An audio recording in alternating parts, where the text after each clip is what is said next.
And tonight, Russian President Vladimir Putin congratulating President-elect Donald Trump, saying a new world order is forming. I don't know, except to say that by the time these lawsuits are decided, we'll have digital God. So ask digital God at that point.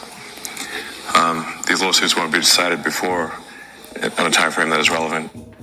That's what's scary about life, is like you don't want to pay attention to that. You just want to live your life. You want to just be carefree and have fun and do the thing that you're passionate about. And meanwhile, the world is burning. And you can't do anything about it. It's like at that high level, it's like there's nothing.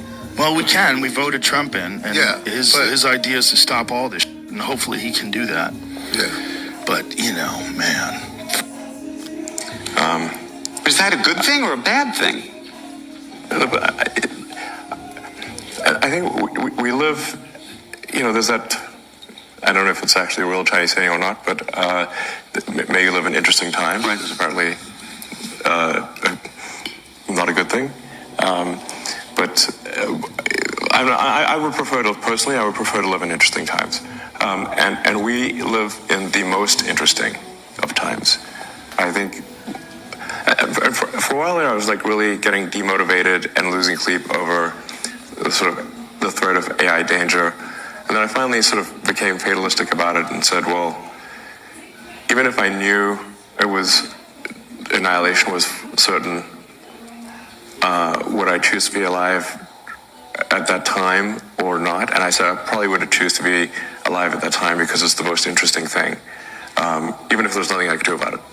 So then basically sort of a fatalistic resignation helped me sleep at night because I was having trouble sleeping at night because of AI danger.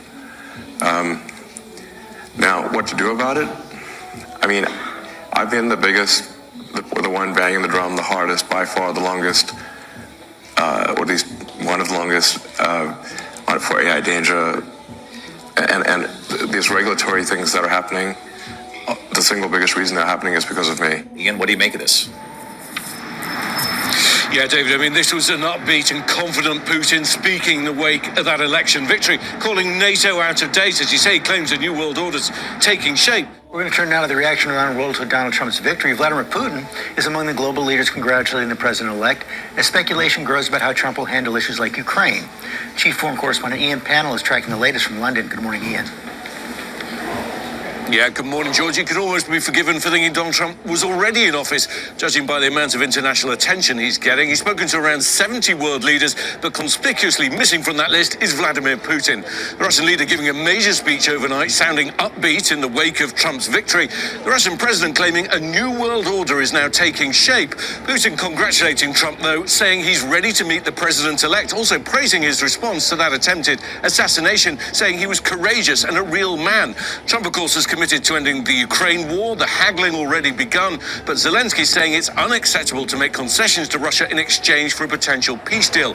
Trump also, of course, promising to bring peace to the Middle East, but I think his victory is likely to be seen by Israel as a green light to continue its wars. Putin saying he's ready to talk to Trump, but the president can't make peace without Zelensky and Putin, and bringing the two warring parties together will likely require not just a carrot, but a stick too. Yeah. I see. Memphis, the capital of ancient Egypt. Right.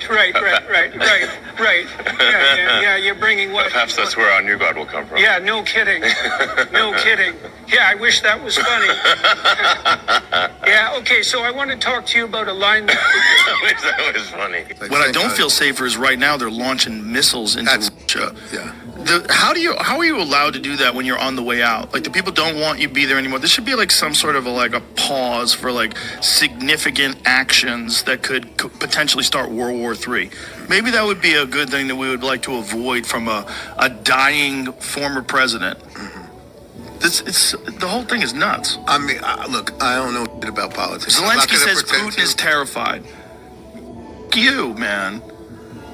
You people. You people are about to start World War III. Yeah, it's crazy. Russia fired a missile today. They fired an intercontinental ballistic missile for the first time ever. It's the first time one of those has ever been used. It's insanity. Insanity, because those intercontinental ballistic missiles can have nukes on them. This one didn't, but if it does, the whole world changes, And it changes because of the military-industrial complex, and it changes because of the money that's going to Ukraine, and it changes because the outgoing president or whoever the f- is actually running the country has decided to do something insane. Insane. And we're all sitting there watching it, and people are cheering it on. CNN was saying, like, finally, see what their headline was about about Biden giving Zelensky the ability to use long-range missiles. U.S. made long-range. It's not like nobody knows where they came from. It's not like nobody knows we've been funding this. It's a proxy war. The whole thing is insane. It's insane. Come to the negotiation table. Sit down. Work this out. Stop killing everybody. U.S. allows Ukraine to use long-range missiles. So what did they say? Someone had said that, like, CNN was saying that it was a good thing, which I think is how has the left gone so far crazy that they think it's a good thing to launch missiles? Just hope Putin understands what's going on as well, and Zelensky doesn't do anything stupid. But saying that Putin's terrified, God, It's like you're trying to like tug the tail of a sleeping dragon.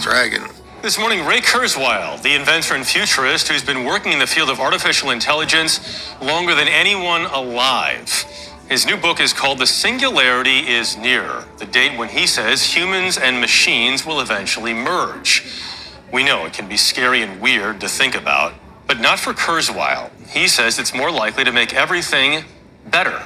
You don't like the term artificial intelligence. It sounds like it's fake. Artificial intelligence is real intelligence, and sometimes it can be better than human intelligence. A follow-up to his 2005 bestseller, The Singularity is Near, affirming a couple bold predictions. 1.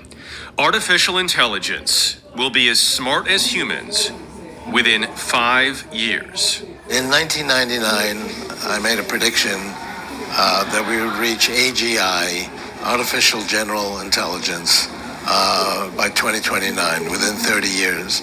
You think we're still on track for 2029? I think that's probably pessimistic.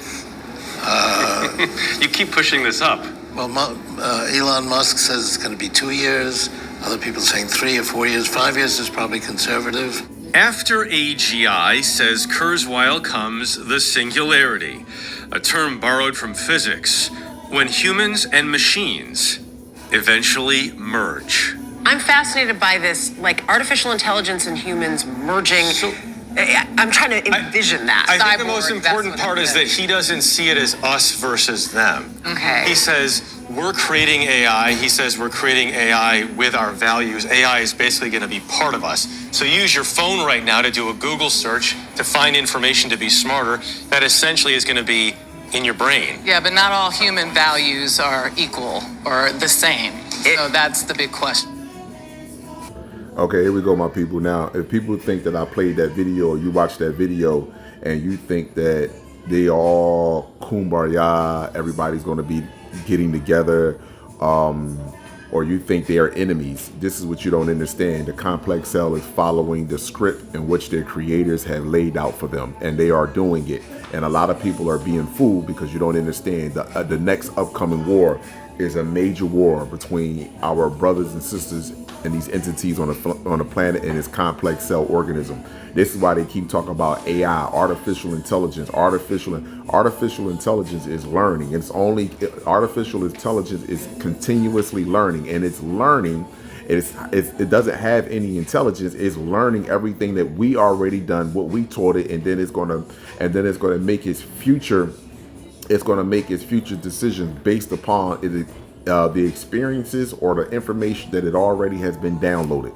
That doesn't make AI smart or intelligent. That makes a machine that we created or they created because, again, this happened before. They're only creating these machines because they understand that there is a group of people that will not be able to walk up underneath this sun that is happening, this sun. They know this already. So here we go right here, November the 27th, 2024 on the Gregorian calendar. Just looking at the magnetospause. We don't even got to get no further, my people. I do apologize because it's on the side right here, but look at this magnetospause. Look at all the energy on the front side of the planet, and look at all the energy on the back side of the planet. This is what you need to look at. Look at the energy on the front side of the planet, the sun. The sun is over here, sending energy. Look at these colors right here, sending energy to the planet. The Earth is in the middle. The white side is the daytime side. The black is the nighttime side.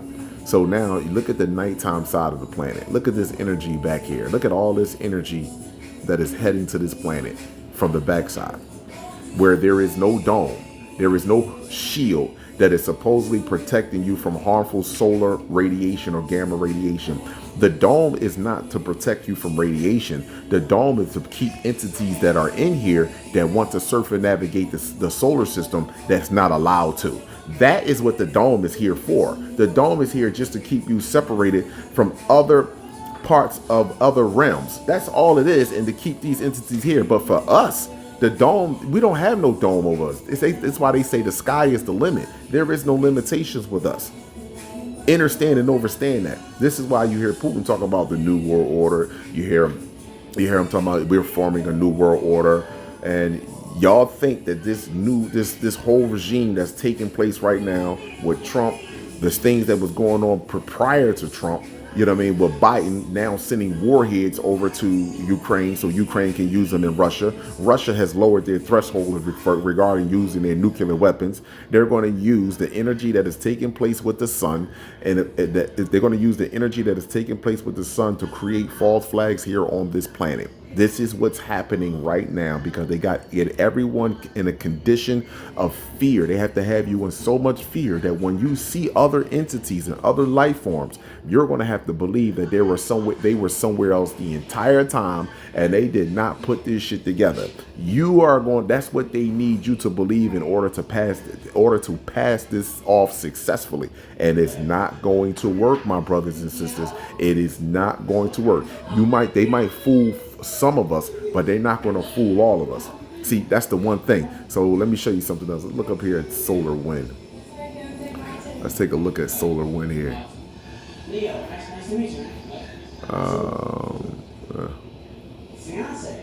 not going to let me do it on this radio screen, but if you can look at the energy that's coming on the backside of the planet, they're not going to let me pull the solar wind up because of the way I got the screen, my people. I sincerely, hold on, let me see something here. Let me see if I can do it this way. Let me see if I can do it this way. No, they're not going to let me do it. Okay. Here we go. Custom range. Let's go with the last 3 hours. Here we go. November 27, 2024 on this Gregorian calendar. We are looking at solar wind. Solar wind is the cosmic particles that are coming off the planet. Coming off the sun, heading towards Earth. That's what solar wind is. So the sun would be over here, and these arrows represent the solar wind. Gamma, charged particles, whatever you want to call it, dark energy, whatever you want to call it. Particles that are coming from the sun. Some should hit the dome, some of them should hit the dome, some of them should hit Earth, and they should travel out into what you would call space. However, when you look at the backside of the planet, you can look at these arrows reversing back into the planet. Look at these arrows reverse. Look at this is a straight beeline right here. Look at this straight beeline directly into Earth. So whatever is back here, it is huge, that is sending equal amount of energy that is our daytime sun is sending towards Earth. Whatever is back there, and I told you already before that whatever is back here connected with this sun here. That's what happened. It's connected with this sun here, and whatever's back here, and they are sharing energy with Earth. And then this is another thing I want y'all to think about. Just look at here. How on NASA's camera that is monitoring solar wind, how is it showing that you have a red upper atmosphere, but you look outside, you see blue or whitish or a black sky at night? Why is that? Why do you think that? Stop it, my people. If you really understood and understood what was over top of your head right now on a day-to-day basis, a lot of us would actually faint and have a heart attack, and stop procrastinating and stop making up these fictitious science fiction Avenger-ass lies. I just want to know one thing. How is me knowing who's going to war on another planet is going to do anything to resolve the issues that are going on this realm right here? How me knowing that it's a war going on between the fucking grasshoppers and the praying mantises and the insectoids on District 9 and Star System 35 is going to benefit me, my children right here in this realm? That's called Stockholm Syndrome. That's called fear. You see what I'm saying? And don't worry about it. We all gonna pay for that. Abundance and gratitude.